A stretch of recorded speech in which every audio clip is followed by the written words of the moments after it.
तो कहानी शुरू होती है और हमें दिखाया जाता है कि एक महिला अपने पति से बात कर रही है। यहाँ उसका पति उसे बताता है कि वह अपनी नौकरी को लेकर बहुत चिंतित है। यहाँ वह बताता है कि उसके कुछ दोस्तों और कंपनी के लोगों ने उसे धोखा दिया है और एक प्रोजेक्ट छीन लिया है, जिसके कारण उसे भारी नुकसान हुआ है। और यह कहने के बाद वह फिर से अपनी नौकरी के लिए निकल जाता है और फिर अपने ऑफिस के केबिन में जाकर आत्महत्या करने की कोशिश करता है। अब जब उसकी पत्नी को इसके बारे में पता चलता है तो वह सीधे कंपनी के कार्यालय में जाती है, उनसे और यहाँ आकर इन लोगों से अपने पति के बारे में पूछती है, जहाँ उसे पता चलता है कि उसका पति मर गया है और उसकी मौत का जिम्मेदार एक ऐसा आदमी है जिसने उसके ऑफिस से उसके पति का प्रोजेक्ट छीना था। इसके बाद हम देखते हैं कि वह उसके पति के केबिन में जाती है, जो अब उस आदमी के पास है जिसने उसके पति को धोखा दिया था। और वहां पहुंचने पर जब वह खोज करती है तो उसे वहां कई दस्तावेज मिलते हैं और उनमें से वह अपने पति के कुछ अन्य विवरण भी निकालती है, जहां उसे पता चलता है कि जिसने उसके पति की नौकरी छीन ली थी उसकी एक बीवी है और उसका बेटा भी। अब इसका फायदा उठाते हुए महिला उसके घर पहुंचती है और एक नकली नियुक्ति पत्र भी लेकर जाती है और अब वह उसके घर पर उसकी कोचिंग देने के लिए तैयार हो जाती है और अब से वह उसके घर पर रहने लगती है। अब हम देखते हैं कि यह महिला डेविड के घर पहुंचती है और पहल करती है कि उसके बेटे को शिक्षा देते थे और यहाँ वह उसके बेटे की इच्छाओं को जागृत करती है जो उसकी घृणा से भरी होती है, जो बाद में देखी जाती है। लड़के का माहौल बिगड़ने लगता है लेकिन वह किसी तरह खुद पर नियंत्रण कर लेता है। अब हम देखते हैं कि रात में जब महिला अपने कपड़े बदलती है, यह लड़का चोरी चुपके उसे देख रहा होता है और ऐसा करते हुए उसे बहुत मजा आ रहा होता है। लेकिन तब तक लड़के की मेड वहां आ जाती है और उसे वहां से जाने के लिए कहने लगती है, जिससे लड़के का मूड खराब हो जाता है। फिर अगले दिन हम इस स्त्री की नई योजना देखते हैं, जहां वह कुछ दवाएं मिलाकर लड़के की माता की चाय में मिला देती है और फिर उसके पुत्र के पास जाकर उसे स्वयं के साथ ले जाती है और उसे प्यार से सोना कहती है। इसके पश्चात अगले दिन जब वह बालक शाला से घर आता है तो तत्काल अपने अध्यापक से मिलने जाता है और वह उसके पास पहुंचकर अपनी परीक्षा परिणाम दिखाता है, जहां उसे ज्ञात होता है कि वह अब सफल हो गया है। उसके लिए वह लड़की के साथ समय बिताना चाहता है। तत्पश्चात उसकी अध्यापिका भी उसके कार्य में सहयोग देती है और रात भर उसके संग प्रेमपूर्वक समय व्यतीत करती है। अब यहाँ हम दूसरी ओर हैं।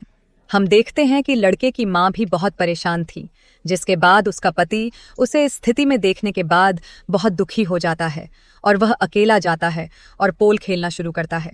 लेकिन तब तक शिक्षक वहां आती है और लड़के को बताती है कि वह अपने पिता को फंसाना शुरू कर देती है, जिसके कारण इस आदमी का एंटीना तैयार हो जाता है। आइए हम आपको बताते हैं कि यह वही आदमी है जिसने अपने पति को मरने के लिए मजबूर किया था और सुना है कि दोनों के पास बहुत कुछ है, रोमांच। लेकिन जब ऐसा कार्यक्रम आयोजित किया जा रहा है तो उनका बेटा इसे बाहर से देखता है, जिसके बाद वह अपने शिक्षक से बहुत गुस्सा हो जाता है। अब अगली सुबह यह फिर से दिखाया जाता है कि शिक्षक फिर से उस लड़के की मोम चाय में दवाएं मिला रही है, जिसके बाद वह तुरंत अपने लड़कों के कमरे में प्रवेश करती है। यहाँ अगर वह कहती है कि मुझे पता है कि आप मुझसे बहुत गुस्सा हैं, लेकिन यह मेरी गलती नहीं है क्योंकि आपके पिता ने मुझे ऐसा करने के लिए मजबूर किया। अब यह सुनने के बाद यह लड़का सहमत हो गया और यहाँ उनका हथियार दूसरे दौर के लिए भी तैयार हो जाता है, जिसके बाद अब वे दोनों रात के लिए फिर से शुरू करने जा रहे थे। अब अगली सुबह यह दिखाया गया है कि इस लड़के की माँ का स्वास्थ्य और भी खराब है।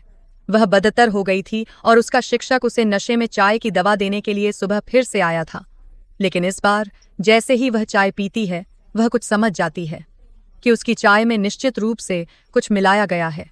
उसी रात हमें दिखाया गया कि लड़के की मां को मारने के लिए घर की सभी रोशनी बंद कर देते हैं। यह देखने के बाद कि महिला बहुत डरती है और फिर उसका पति भी उसके पास आता है और अब वह अपने पति को सब कुछ बताता है, लेकिन उसका पति उस पर विश्वास नहीं करता क्योंकि वह ड्रग्स के कारण बहुत नशे में है। अब अगली सुबह हम देखते हैं कि शिक्षक फिर से अपनी मां को मारने की कोशिश करती है और ये चीजें होती हैं, सुनती हैं। दोनों के बीच काफी जमकर लड़ाई हो रही है। यहाँ हमें उस लड़के का पिता दिखाई दे रहा है जिसे धोखा देकर उसके साथी ने कार्यालय से हटा दिया था। यहाँ उन्होंने अपने दोस्त की एक तस्वीर दिखाई है। ये देखने के बाद वह समझता है कि उसे पता चलता है कि उसके घर में जो महिला है वह उसकी अपनी पत्नी है और वह केवल उन लोगों को खिलाने के लिए वहां आई है। यह देखने के बाद वह पूरी बात समझता है और तुरंत अपने घर की ओर भागना शुरू करता है। और अब वह घर आता है और देखता है कि शिक्षक अपनी पत्नी को मारने वाला है। लेकिन तब तक वह शिक्षक को धक्का देता है और उसे घर से बाहर फेंक देता है, जिसके बाद पुलिस भी उसके घर आती है। लेकिन शिक्षक वहां से फरार हो गया।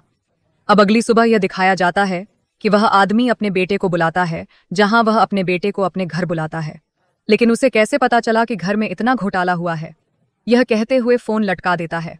और यहाँ ही हम जानते हैं कि उसके बेटे के साथ कोई और नहीं है सिवाय उसके शिक्षक, और उसका अगला लक्ष्य उसका बेटा है। और यह दिखाते हुए यह कहानी यहीं समाप्त होती है।